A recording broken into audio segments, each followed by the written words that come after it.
Hari ini KPU akan menetapkan Prabowo dan Gibran Rakabuming Raka sebagai pemenang pemilu 2024. Ini dilakukan setelah pada 22 April lalu, Mahkamah Konstitusi memutuskan menolak gugatan sengketa Pilpres yang diajukan Anies Mohaimin dan Ganjar Mahfud.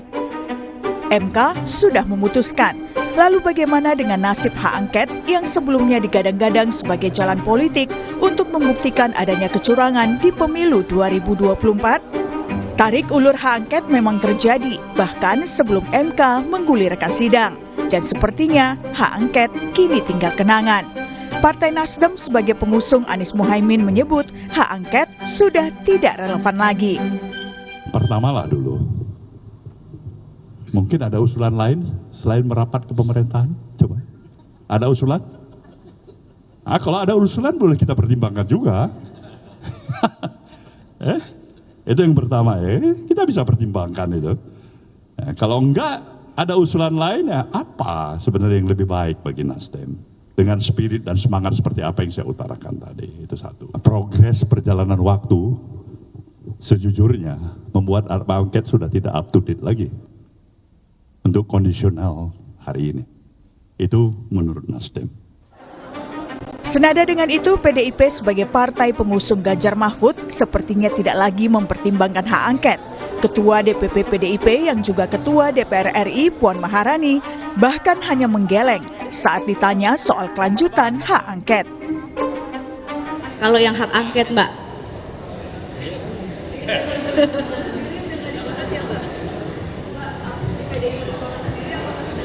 Soal hak angket ini karena kan sempat mengemuka di awal masa sidang ini, Mbak. Meski nyaris padam, calon wakil presiden pemilu 2024 yang juga Ketua Umum PKB Muhaimin Iskandar masih berharap hak angket bisa berjalan. Menurut Imin, hak angket sangat dibutuhkan untuk belajar dari kesalahan dan kegagalan. Kami tentu amat sangat berharap angket itu berjalan. Karena di situ kita bisa membangun sistem pemilu yang lebih komprehensif. Dengan cara apa? Evaluasi terhadap pelaksanaan pemilu. Karena itu angket amat sangat dibutuhkan. Jangan salah, tidak untuk menyerang atau mengkritisi pemerintah, tetapi untuk membangun sistem pemilu yang belajar dari kegagalan dan kesalahan yang ada. Lalu, benarkah hak angket hanya akan tinggal kenangan? Tim Liputan, Kompas TV. Saudara, pasca putusan MK yang menolak gugatan sengketa Pilpres 2024, nasib hak angket kecurangan pemilu pun kembali menjadi sorotan. Bagaimana nasib hak angket yang sebelumnya digadang-gadang sebagai jalan politik untuk pembuktian adanya kecurangan di pemilu 2024? Akankah tetap lanjut atau memang disengaja menjadi peluru bergen politik? Kita akan bahas soal ini bersama dengan sejumlah narasumber. Sudah hadir ke studio ada pengamat politik dari Universitas Al-Azhar Indonesia. Sudah ada Kang Ujang Komarudin. Assalamualaikum Kang Ujang. Waalaikumsalam Mbak Disti. Ya, kita kembali bertemu lagi ya setelah kemarin. Ya, kemudian melalui sambungan Zoom ada politisi dari PDI Perjuangan Mas Aryo Seno Bagaskoro. Selamat pagi Mas Seno. Selamat pagi Mbak Disti. Sehat ya? Pagi-pagi, sehat. Mohon maaf lahir batin. Kemudian ada juru bicara dari PKS, Kang Pipin Sopyan. Assalamualaikum, Kang Pipin. Waalaikumsalam, Mbak Disti. Ya, kemudian ada juga Ketua DPP dari Partai Golkar, ada Mas Bobi Rizaldi. Selamat pagi, Mas Bobi. Selamat pagi, Mbak Disti. Ya. Mas Pipin, Mas Sehat semua Seno, ya. Mas Ujang. Ya, siap. Ya, ini kita membahas soal bagaimana setelah putusan MK yang menolak seluruhnya dari permohonan Anies Mohaimin maupun juga dengan Ganjar Mahfud, tapi juga melalui jalur politik ini yang kemudian masih dipertanyakan. Masih relevan nggak sih membahas soal hak angket untuk mengevaluasi jalannya pemilu 2024? Ini yang kemudian menjadi mencuat adalah setelah Ketua Umum PKB Muhaimin Iskandar mengatakan masih berharap betul. Nah, kalau dari PKS sendiri bagaimana ini? Apakah nanti juga akan berupaya juga bersama dengan PKB atau seperti apa untuk jalan politik atau di jalur politik hak angket ini, Kang Pipin? Ya betul Mbak Disti, jadi kemarin pernyataan Pak Gus Imin itu di Aula PKS dalam pertemuan silaturahim antara Pak Anies Baswedan, Gus Muhaimin sebagai calon presiden dan calon wakil presiden yang diusung oleh PKS, Nasdem, dan PKB hadir di PKS untuk silaturahim pasca putusan Mahkamah Konstitusi. Keduanya menyampaikan terima kasih atas dukungan dari pengurus PKS dan kader PKS seluruh Indonesia. Dan pada kesempatan itu memang salah satu yang dibahas adalah bagaimana tindak lanjut dari putusan MK.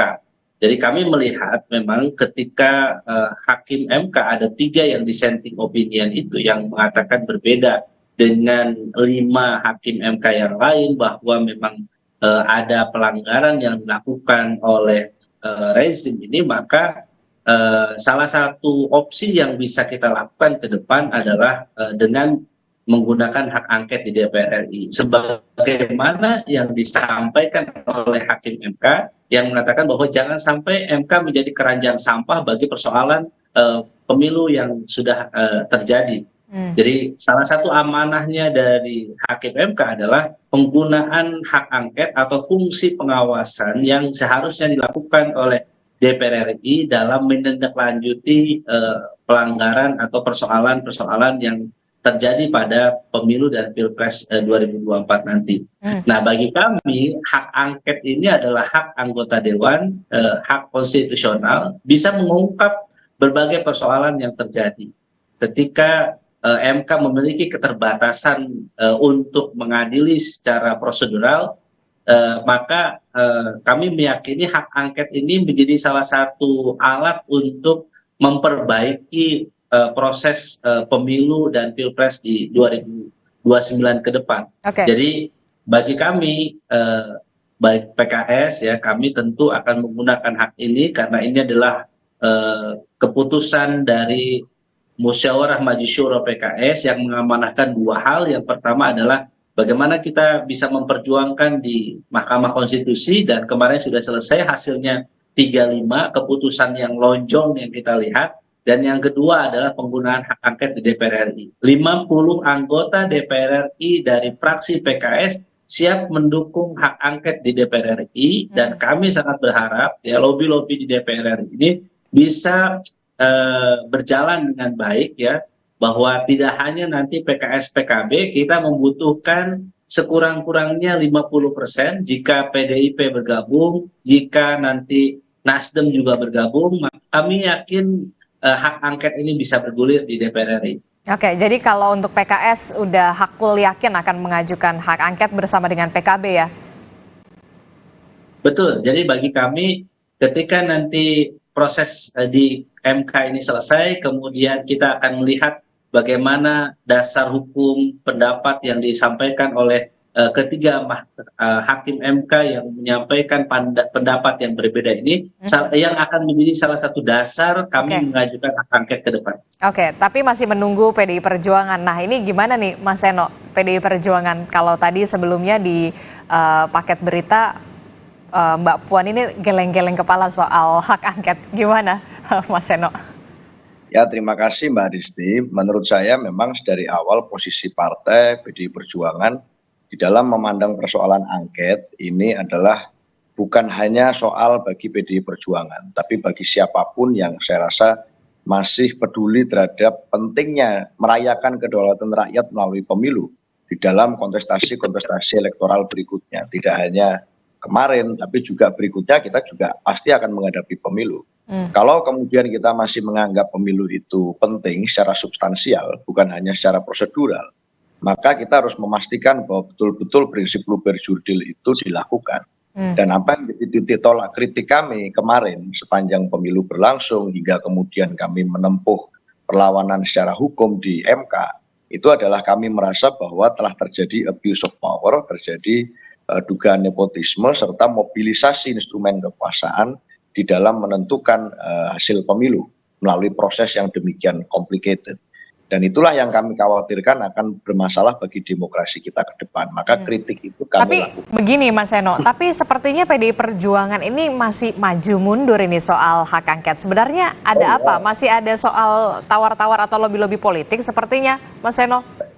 Enggak, kita ini meyakini bahwa memang harus ada mekanisme evaluasi di dalam pemilu kemarin. Maka kita sepakat untuk melancarkan 2 bentuk perlawanan secara terukur. 3 bentuk perlawanan secara terukur. Yang pertama adalah perlawanan melalui jalur hukum, kemudian melalui jalur penyadaran elemen civil society, dan kemudian baru melalui jalur politik. Nah, melalui hukum ini saja bagi kami di PDI Perjuangan tidak hanya di MK, Mbak, tetapi juga di PT UN. Karena kemarin pada saat MK disampaikan bahwa di dalam persidangan menolak secara keseluruhan, meskipun pertama kali dalam sejarah bangsa ini itu ada dissenting opinion terkait dengan sengketa pemilu, maka kami juga masih menerima sebuah kabar menarik dari Pak Gayus Lumbun, ketua tim hukum kami di PT UN, yang menyampaikan bahwa dalam sidang dismisal PT UN ternyata kami dapat ditindaklanjuti apa yang menjadi poin tuntutan kami di dalam persidangan PT UN. Maka dari itu sebenarnya harapan kami secara kebatinan adalah KPU tidak buru-buru atau tergesa-gesa menetapkan hasil dari pemenang pemilu sebelum kemudian ada hasil dari PT UN. Karena ini juga satu bentuk perlawanan secara hukum yang sedang kami lakukan, yang ini sedang bergulir. Jadi sebenarnya kalau bicara tentang perlawanan secara hukum, kami masih memiliki satu perjuangan lagi yang akan kami jadikan basis sebelum menentukan keputusan di dalam melakukan perlawanan-perlawanan secara politik di dalam sikap-sikap tertentu kepartean. Tapi pada dasarnya kan statement partai sudah sangat jelas kemarin di DPP setelah pembacaan putusan sidang itu sudah disampaikan dihadiri oleh para pengurus DPP yang kemudian menyampaikan sikap bahwa MK bagi kami dalam penilaian DPP partai telah kemudian membuka jalan bagi terwujudnya kembali authoritarian populisme. Yang itu sangat kritik dan sangat keras sebenarnya kalau bicara tentang sikap kami dalam hasil pemilu. Jadi mekanisme apapun yang akan kami tempuh nanti, bicaranya adalah satu tentu terkait dengan kepastian dan keadilan hukum, dan ini sedang berjalan tidak hanya MK tapi PT UN. Yang kedua juga tentang momentum, karena di dalam idealisme politik kita tentu harus dihadapkan dengan berbagai macam realitas politik. Tapi itu kan di jalur hukum ya, di PT UN begitu ya, kemarin juga dari jalur konstitusional sudah di MK. Nah di jalur politiknya, PDIP akankah mengajukan hak angket? Itu yang kemudian menjadi pertanyaan kita semua. Ya tentu saya seperti yang sampaikan tadi, idealisme politik tentu membutuhkan basis yang pasti. Dan itu kami sedang mencari kepastian itu di hukum. Maka MK tidak selesai begitu saja bagi kami karena masih ada PT UN. Tapi tentu kami kan Pak Ganjar salah satu yang pertama kali menyampaikan tentang urgensi hak angket. Berarti nunggu PT UN dulu nih ya? Ya, PDI Perjuangan tentu menghargai sikap itu. Saya ke Mas Bobi deh. Mas Bobi, ini gimana nih? Nampaknya masih ada semangat-semangat yang kemudian kembali membara setelah Ketua Umum PKB ini berharap masih ada untuk mengajukan hak angket begitu. Kalau Anda melihatnya masih relevan nggak sih, Mas Bobi? Jadi gini Mbak Adisti, kalau Partai Golkar kan jelas kalau posisi politiknya dari awal ya, kita menolak adanya hak angket ini. Dan saya rasa setelah ada keputusan MK, saya rasa juga partai-partai lain juga akan menjadi lebih objektif lah dalam melihat hak angket ini dalam sistem ketatanegaraan. Maksudnya secara substansi, apa yang mau diangketkan? Hampir semua substansi itu sudah dijawab dengan keputusan-keputusan MK. Dan keputusan MK itu di dalam konstitusi pasal 24 ayat C itu sudah jelas. Itu adalah putusan pertama dan final yang terakhir, termasuk soal perselisihan pemilu. Misalkan mau ditanya yang lain lagi, misalkan untuk untuk lebih baik sistem demokrasinya, itu kan bukan pakai hak angket, itu bisa saja nanti dalam prolegnas untuk undang-undang pemilu yang dari tahun 2014 perlu dirubah, yaitu nanti dirubahnya, atau dengan rapat dengan mitranya di Komisi 2, itu kan bisa, adalah sistem-sistem yang ada di dalam Komisi 2. Jadi saya merasa partai-partai pasti akan lebih realitas dan objektif lah melihat landscape keadaan politik setelah pasca putusan MK ini. Saya kan nggak tahu apakah memang sudah menjadi sikap partai masing-masing yang tadinya mengusungkan. Kan ini kan masih abu-abu, jadi lebih baik kita sekarang sama-sama membangun sajalah Jadi tidak perlu lagi hak angket menyelesaikan, misalkan mau diteruskan ini apa yang mau diken KPU-nya berdasarkan undang-undang pemilunya, ya KPU-nya nanti tidak perlu pakai hak angket, pakai dalam raker pengawasan saja biasa. Kalau mau lebih merubah undang-undangnya, nah kita kan sudah ada, nanti masukkan saja prolegnas di periode berikutnya kalau perlu. Atau ini kan kita sudah menghadapi pilkada sebentar lagi, undang-undangnya yang dipakai masih undang-undang sama, penyelenggaranya penyelenggara yang sama. Masa ini mau dikacaukan lagi? Kita bulan Juli sudah pendaftaran, penyelenggaranya adalah institusi dan lembaga penyelenggara yang sama orangnya, dan ini juga. Dan kalau misalkan mau diserang institusinya, KPU-nya, penyelenggara Bawaslu, coba dilihat yang menjadi pengawas pemilu, yang menjadi petugas KPPS itu siapa? Itu kan masyarakat, bukan ASN, bukannya instrumen negara. Mereka itu masyarakat. Nah, inilah yang maksudnya saya yakin lah partai-partai ini akan sangat objektif melihat realitas pasca putusan MK, sehingga yang disampaikan Pak Surya Paloh saya yakin akan diikuti oleh semuanya. Karena sekarang sudah tidak lagi urusan mempermasalahkan hasil pemilu, ke PT UN pun akan membuat putusan apa. Di Undang-Undang Dasar kan sudah jelas, mau membubarkan KPU, mau mengapakan lagi, mau mengatakan ada kecurangan, semua substansi itu sudah dijawab dengan putusan-putusan MK yang kan macam-macam, mulai dari pencalonan, mulai tidak ada TSM, mulai kecurangannya tidak bisa dibuktikan, mau di mana lagi? Kalau di MK kalah, apalagi di PT UN gitu loh maksudnya. Kang Pipin, Anda sepakat? Ya, karena Bang Bobi kan yang dilihat hanya putusan MK-nya, tidak melihat dissenting opinion-nya, jadi menutup mata terhadap dissenting opinion. Jadi kalau menurut saya catatan dissenting opinion itu memang kalau dari putusan MK-nya memberikan catatan kepada DPR RI untuk proses menindaklanjuti atau mengambil peran untuk menggunakan hak pengawasan terkait dengan proses Pilpres dan Pemilu. Tapi kalau katanya Mas Bobi di rapat kerja komisi saja cukup begitu. Kalau pengawasan, nah itu kuncinya. Dan fungsi pengawasan itu memang punya level tersendiri ya. Ada RDPU, kemudian ada hak interpelasi, ada hak angket. Kalau misalnya ada dugaan terhadap pelanggaran, bukan lagi RDPU atau hak interpelasi, tetapi di situ harusnya adalah hak angket, karena memang ada dugaan pelanggaran itu. Dan itu juga yang disampaikan oleh 3 hakim yang menyampaikan dissenting opinion kemarin.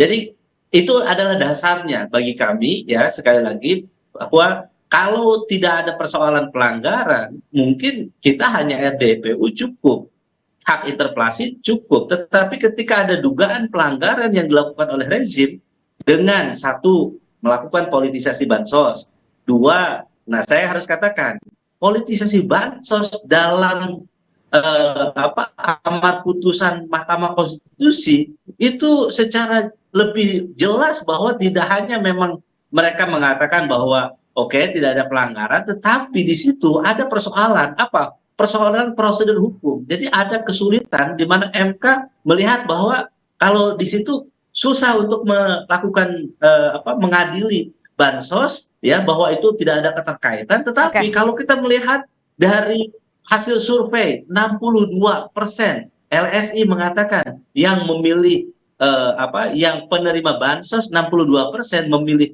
Prabowo Gibran, di situ sebetulnya ada bukti ya. Nah, tetapi sekali lagi ya, ini saya kira pertama bagi kami penggunaan hak angket ini adalah ikhtiar aspirasi masyarakat yang melihat bahwa tidak boleh orang yang melakukan pelanggaran dibiarkan begitu saja. Memang hak angket bisa jadi tidak merubah hasil dari Pilpres, tetapi bagi kami siapapun yang melakukan pelanggaran memang harus diganjar yang setimpal. Itu yang diaspirasikan oleh. Nah, sasaran ke KPU menurut Anda begitu untuk KPU? Kalau tidak hanya ke KPU, pada rezim yang berkuasa saat ini. Jadi kalau kita melihat sasarannya bukan tidak ke paslon, tetapi siapapun yang menggunakan kekuasaan, kekuatan, powernya, sumbernya untuk melakukan pelanggaran terhadap Pilpres, maka itu harus. Mas Seno? Salah satunya siapa? Saya kira di persidangan kita sudah tahu siapa saja para penguasa pejabat negara yang sudah disebut yang telah melakukan abuse of power sebagaimana yang disampaikan oleh Mas Seno. Disitulah kita melihat bahwa ada upaya politik yang bisa digunakan oleh DPR RI supaya ini tidak berulang, supaya politisasi bansos tidak terulang, politisasi apalagi di pilkada sebentar lagi, begitu beberapa bulan lagi. Oke. Nanti kita juga akan tanya ke Mas Seno, apakah Anda cukup objektif dan juga realistis dalam hal ini adalah PDI Perjuangan untuk tetap mengajukan hak angket setelah kemudian Mahkamah Konstitusi kemudian menolak? Jangan dijawab dulu Mas Seno, tetaplah bersama kami di Sapa Indonesia Pagi, usai jeda.